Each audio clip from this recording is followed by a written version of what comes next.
ನೋಡಿ, ಕೃಷ್ಣಾ ನದಿ ತುಂಬಿ ತುಳುಕ್ತಾ ಇದೆ. ಅದರ ನಡುವೆ ಬೃಹತ್ ಗಾತ್ರದ ಮೀನು ಪತ್ತೆಯಾಗಿದೆಯಂತೆ. ಸುಮಾರು 500 ಕೆಜಿ 5 ಕ್ವಿಂಟಾಲ್ ತೂಕವಿರುವಂತಹ ಮೀನಿದು. ಚಿಂಚಲಿ ಗ್ರಾಮದ ಕೃಷ್ಣಾ ನದಿಯಲ್ಲಿ ಕಾಣಿಸಿಕೊಂಡಂತ ಬೃಹತ್ ಗಾತ್ರದ ಮೀನು. ಚಿಕ್ಕೋಡಿಯ ರಾಯಭಾಗ ತಾಲೂಕಿನ ಚಿಂಚಲಿ ಗ್ರಾಮ.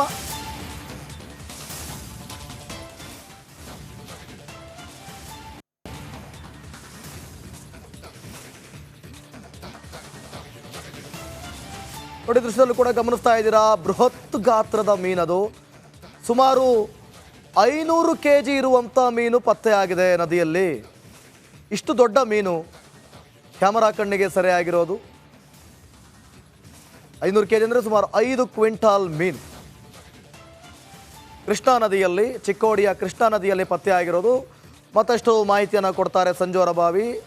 ಸಂಜು, ಗಮನಿಸ್ತಾ ಇದ್ದೀರಿ, ಅಷ್ಟು ದೊಡ್ಡ ಗಾತ್ರದ ಮೀನು ಏನಾದ್ರು ಹಿಡಿಲಿಕ್ಕೆ ಪ್ರಯತ್ನ ಮಾಡಿದ್ರ, ಹೇಗೆ ಅದು? ದಿಲೀಪ್, ಹೌದು. ಏನಂತಂದ್ರೆ ಮಳೆ ಜೊತೆಗೆ ಹಲವಾರು ಪ್ರಾಣಿಗಳು ಸಹ ತೇಲ್ಕೊಂಡು ಬರ್ತಾ ಇರುವಂತದ್ದು. ಈಗಾಗಲೇ ನದಿ ಪಾತ್ರದ ಜನರಿಗೆ ಮೊಸಳೆಗಳ ಆತಂಕ ಸಹ ಸೃಷ್ಟಿಯಾಗಿದೆ.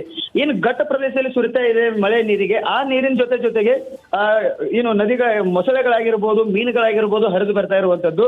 ಸದ್ಯ ಚಿಂಚಲಿ ಗ್ರಾಮದ ಹೊರ ವಲಯದ ಕೃಷ್ಣಾ ನದಿಯಲ್ಲಿ ಮೀನು ಕಾಣಿಸಿಕೊಂಡಿರುವಂತದ್ದು.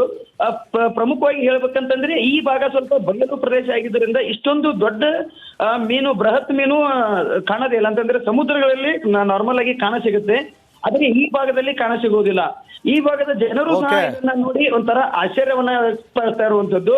ಈ ಒಂದು ಮೀನು ಸುಮಾರು ಅಂದಾಜು 500 ಕೆಜಿಗಿಂತಲೂ ಅಧಿಕ. ಓಕೆ, ಥ್ಯಾಂಕ್ ಯು ಸಂಜು ನಿಮ್ಮೆಲ್ಲ ಮಾಹಿತಿಗಾಗಿ. ನೋಡಿ, ಹೆದ್ದಾರಿಯಲ್ಲಿ ಹೋಗುವಂತಹ ಸಂದರ್ಭದಲ್ಲಿ ವಾಹನ ಸವಾರರಿಗೆ ಕಾಡಾನೆಯೊಂದು ಹಾವಳಿ ಇಟ್ಟಿದೆ. ಸೊ ಈ ಸಂದರ್ಭದಲ್ಲಿ ವಾಹನ ಸವಾರರು ಬೆಚ್ಚಿ ಬಿದ್ದಿದ್ದಾರೆ. ಕಾಡಾನೆಗಳ ಹಾವಳಿ ಪ್ರಯಾಣಿಕರಿಗೆ ಕರ್ನಾಟಕ ರಾಜ್ಯ ಸಾರಿಗೆ ಬಸ್ಗೆ ಅಡ್ಡ ನಿಂತು ದಾಂಧಲೆಯನ್ನು ನಡೆಸಿರೋದು. ಕರ್ನಾಟಕ ಕೇರಳ ಗಡಿ ಮೂಲೆ ಹೊಳೆ ಚೆಕ್ ಪೋಸ್ಟ್ ಬಳಿ ಘಟನೆ ನಡೆದಿದೆ. ಚಾಲಕನ ಕ್ಯಾಬಿನ್ ಕಿಟಕಿ ಮೂಲಕ ಸೊಂಡಿಲು ಹಾಕಿದ ಆನೆ ಪ್ರಯಾಣಿಕರ ಬಳಿ ಇದ್ದಂಥ ಆಹಾರವನ್ನು ಸೇವಿಸಿದೆ. ಸಾಕಾನೆ ದೊಡ್ಡ ಆನೆಯೊಂದಿಗೆ ಒಂದು ಮರಿಯಾನೆ ಇತ್ತು. ಆನೆ ಕಿತಾಪತಿಗೆ ವಾಹನ ಸವಾರರು ಗಾಬರಿ ಆಗಿದ್ದಾರೆ. ಇಂದು ಬೆಳಗ್ಗೆ 8:30 ಸುಮಾರಿಗೆ ಈ ಘಟನೆ ನಡೆದಿದೆ.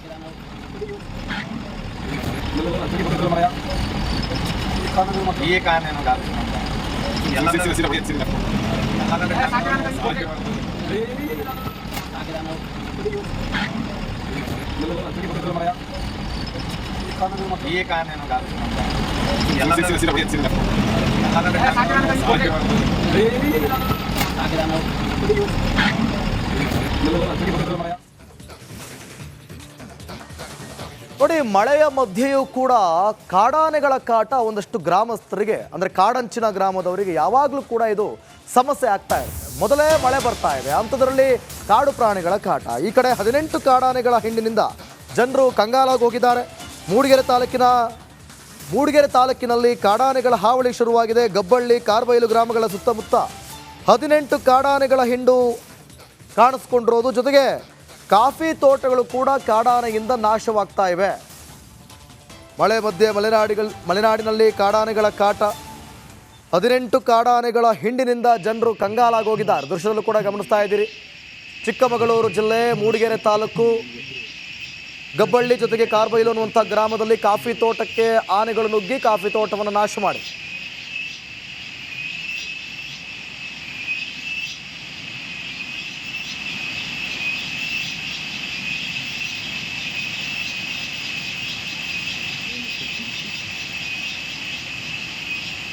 ಜಲಾವೃತ ಆಗಿದೆ.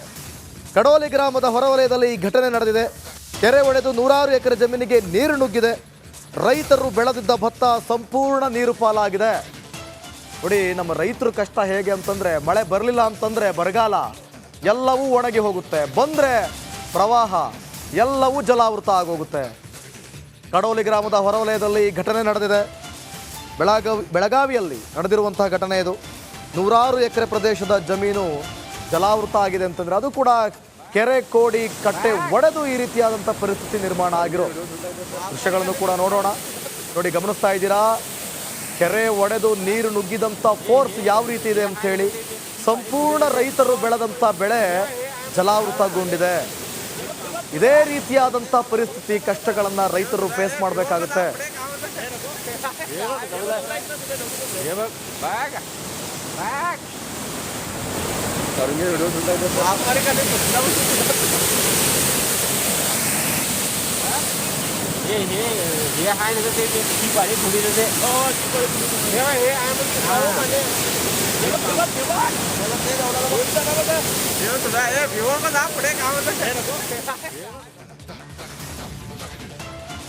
ನೋಡಿ, ಕೊಡಗಿನಲ್ಲಿ ಮಳೆಯ ಅವಾಂತರವೇ ಸೃಷ್ಟಿಯಾಗಿದೆ. ಕೊಡಗಿನಲ್ಲಿ ಆದಂಥ ಮಳೆಯ ಅವಾಂತರಕ್ಕೆ ಅಲ್ಲಿನ ಜನರು ಕೂಡ ಪರದಾಡುವಂಥ ಪರಿಸ್ಥಿತಿ ನಿರ್ಮಾಣ ಆಗಿದೆ. ಧಾರಾಕಾರ ಮಳೆಗೆ ಗುಡ್ಡದ ಮಣ್ಣು ಕುಸಿದಿದೆ. ಮಡಿಕೇರಿ ಸೋಮವಾರಪೇಟೆ ಹೆದ್ದಾರಿಯಲ್ಲಿ ಘಟನೆ ನಡೆದಿದೆ. ಮಾದಾಪುರದಲ್ಲಿ ರಸ್ತೆ ತುಂಬ ಗುಡ್ಡದ ಮಣ್ಣು ತುಂಬಿಕೊಂಡಿದೆ.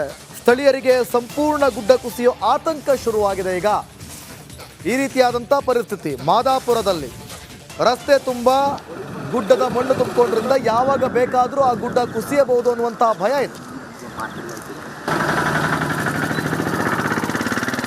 ಕೊಡಗು ಜಿಲ್ಲೆಯಾದ್ಯಂತ ಮಳೆಯ ಅಬ್ಬರ ಕಡಿಮೆಯಾಗಿದೆ. ಆದರೆ ಮಳೆಯಿಂದಾದ ಅನಾಹುತಗಳು ಅಷ್ಟಿಷ್ಟಲ್ಲ. ಈಗ ಅಲ್ಲಲ್ಲಿ ಲ್ಯಾಂಡ್ ಸ್ಲೈಡ್ ಆಗುವಂಥದ್ದು, ವಿದ್ಯುತ್ ಕಂಬ ಧರೆಗುರುವಂಥದ್ದು, ರಸ್ತೆಯ ಸಂಪರ್ಕ ಕಡಿತ ಆಗುವಂಥದ್ದು ಆಗ್ತಾ ಇದೆ. ಈಗ ನಾವು ಇಲ್ಲಿ ಸೋಮವಾರಪೇಟೆ ತಾಲೂಕಿನ ಮಾದಾಪುರದಲ್ಲಿದ್ದೇವೆ. ಇಲ್ಲಿ ಒಂದು ದೊಡ್ಡ ಪ್ರಮಾಣದಲ್ಲಿ ಭೂಕುಸಿತವಾಗಿರುವಂಥದ್ದು ಇಲ್ಲಿ ನೋಡ್ಬೋದು. ಮೇಲ್ಭಾಗದಲ್ಲಿ ಸಂಪೂರ್ಣವಾಗಿ ಮಣ್ಣು ಬಂದು ರಸ್ತೆಯಲ್ಲಿ ನಿಂತಿದೆ. ಈಗ ಮಳೆ ಕಡಿಮೆ ಆಗಿರೋದಕ್ಕೆ ಅನಾಹುತ ತಪ್ಪಿದೆ ಅಂತ ಹೇಳ್ಬೋದು. ಈ ಕರೆಂಟ್ ಕಂಬ ಕೂಡ ಇದೆ ಮೇಲ್ಭಾಗದಲ್ಲಿ ಹಾಕಿರುವಂಥದ್ದು, ಎಲ್ಲವೂ ಕೂಡ ಈ ಕಡೆ ಬಂದಿರುವಂಥದ್ದು. ಸಾಕಷ್ಟು ಆ ಕಡೆ ಬಿರುಕು ಬಿಟ್ಟಿರುವಂಥದ್ದು. ಮಳೆ ಮತ್ತೆ ಜಾಸ್ತಿ ಆದರೆ ಎಲ್ಲ ಮಣ್ಣುಗಳು ರಸ್ತೆಗೆ ಬರುವ ಸಾಧ್ಯತೆ ಇದೆ. ಇದು ಈ ರೋಡ್ ಏನಿದೆ ಇದು ಮಡಿಕೇರಿ ಟು ಸೋಮವಾರಪೇಟೆ, ಇದು ರಾಜ್ಯ ಹೆದ್ದಾರಿ. ಇದು ಈ ಹೆದ್ದಾರಿಯ ಸಮೀಪವೇ ಇದಾಗಿರುವಂಥದ್ದು. ಮಾದಾಪುರ ಪಟ್ಟಣ ಇದೆ. ಪಟ್ಟಣದ ಪಕ್ಕ ಇಲ್ಲಿ ಪಟ್ಟಣ ನೋಡ್ಬೋದು. ಇದರ ಪಕ್ಕನೇ ಈ ಲ್ಯಾಂಡ್ ಸ್ಲೈಡ್ ಆಗಿರುವಂಥದ್ದು. ಇದು ನಿನ್ನೆ ರಾತ್ರಿ ಆಗಿರುವಂಥ ಘಟನೆ ಇದು. ಅಂದರೆ ಈಗ ಮತ್ತೆ ಮಳೆ ಏನಾದರೂ ಹೆಚ್ಚಾದರೆ ಮತ್ತೆ ಹೆಚ್ಚಿನ ಮಣ್ಣು ಈ ರಸ್ತೆಗೆ ಬಂದು ಬೀಳುವಂಥ ಸಾಧ್ಯತೆ ಇದೆ. 2018-19 ಏನು ಪ್ರಕೃತಿ ವಿಕೋಪವಾಗಿತ್ತು ಆವಾಗಲೂ ಕೂಡ ಇಲ್ಲಿ ಸಣ್ಣ ಪ್ರಮಾಣದಲ್ಲಿ ಭೂಕುಸಿತವಾಗಿತ್ತು. ಈಗ ಮತ್ತೆ ಅದೇ ಜಾಗದಲ್ಲಿ ದೊಡ್ಡ ಪ್ರಮಾಣದಲ್ಲಿ ಭೂಕುಸಿತವಾಗ್ತಿರುವಂಥದ್ದು. ಈ ಸಾಕಷ್ಟು ಮಣ್ಣು ಬರಲಿಕ್ಕೆ ಬಾಕಿ ಇದೆ. ಈಗ ಮಳೆ ಏನಾದರೂ ಮತ್ತೆ ಆರಂಭವಾದರೆ ಎಲ್ಲ ಮಣ್ಣುಗಳು ಬಂದು ರಸ್ತೆಗೆ ಬೀಳುವ ಸಾಧ್ಯತೆ ಕಂಡು ಬರ್ತಾ ಇದೆ. ಕ್ಯಾನ್ ಪರ್ಸನ್ ಯುವಕರ ಜೊತೆ ಅನುಕಾರ್ಯಪ್ಪ, ರಿಪಬ್ಲಿಕ್ ಕನ್ನಡ. ನೋಡಿ, ವರುಣಾರ್ಭಟಕ್ಕೆ ರೌದ್ರ ರೂಪವನ್ನು ತಾಳಿದೆ ಕೃಷ್ಣೆ ನದಿ. ಕೃಷ್ಣೆ ನದಿಯ ರೌದ್ರವತಾರಕ್ಕೆ ಒಂದು ರೀತಿಯಲ್ಲಿ ಅಲ್ಲೂ ಕೂಡ ಭಯದ ವಾತಾವರಣ ನಿರ್ಮಾಣ ಆಗಿದೆ. ಪ್ರವಾಹದ ಭೀಕರ ದೃಶ್ಯ ಡ್ರೋನ್ ಕ್ಯಾಮರಾದಲ್ಲಿ ಸರಿಯಾಗಿದೆ. ಮಹಾರಾಷ್ಟ್ರದ ಸಾಂಗ್ಲಿ ನಗರಕ್ಕೆ ನದಿ ನೀರು ನುಗ್ಗಿದೆ. ಸಾಂಗ್ಲಿ ಮುಖಾಂತರ ರಾಜ್ಯಕ್ಕೆ ಬರುವಂಥ ಕೃಷ್ಣಾ ನದಿ ನೀರು ರಾಜ್ಯದ ಕೃಷ್ಣಾ ನದಿ ತೀರದಲ್ಲಿ ಪ್ರವಾಹದ ಆತಂಕ ನಿರ್ಮಾಣ ಆಗಿರೋದು. ನದಿ ಪಾತ್ರದ ಜನರಿಗೆ ಬೆಳಗಾವಿ ಜಿಲ್ಲಾಡಳಿತ ಎಚ್ಚರವನ್ನು ಕೂಡ, ಮುನ್ನೆಚ್ಚರಿಕೆ ಕ್ರಮವನ್ನು ತೆಗೆದುಕೊಳ್ಳುವಂತೆ ಕೂಡ ವಾರ್ನಿಂಗ್ ಕೊಟ್ಟಿದೆ. ಈಗ ಅಲ್ಲಿ ಎಚ್ಚೆತ್ತುಕೊಳ್ಬೇಕು ಅಂತೇಳಿ. ಯಾಕಂತಂದರೆ ವರುಣಾರ್ಭಟಕ್ಕೆ ರೌದ್ರ ರೂಪವನ್ನು ಕೃಷ್ಣಾ ನದಿ ತಾಳಿರೋದು.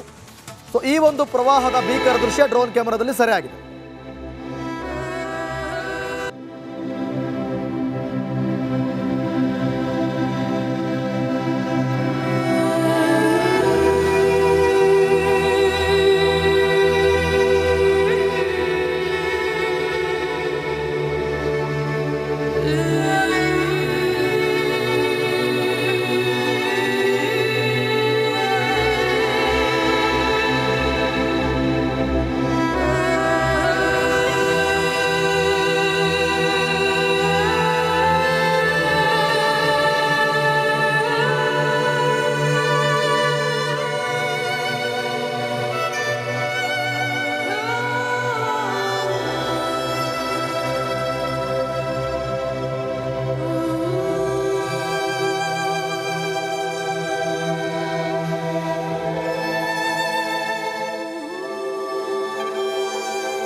ಬಗ್ಗೆ ಮತ್ತಷ್ಟು ಮಾಹಿತಿಯನ್ನು ಕೊಡ್ತಾರೆ ನಮ್ಮ ಪ್ರತಿನಿಧಿ ಸಂಜು ಅರಭಾವಿ. ಫೋನ್ ಸಂಪರ್ಕದಲ್ಲಿ ಸಿಗ್ತಾ ಇದ್ದಾರೆ. ಸಂಜು ಅರಭಾವಿ, ಡ್ರೋನ್ ಕ್ಯಾಮರಾ ದೃಶ್ಯಾವಳಿಗಳನ್ನು ನೋಡ್ತಾ ಇದ್ವಿ.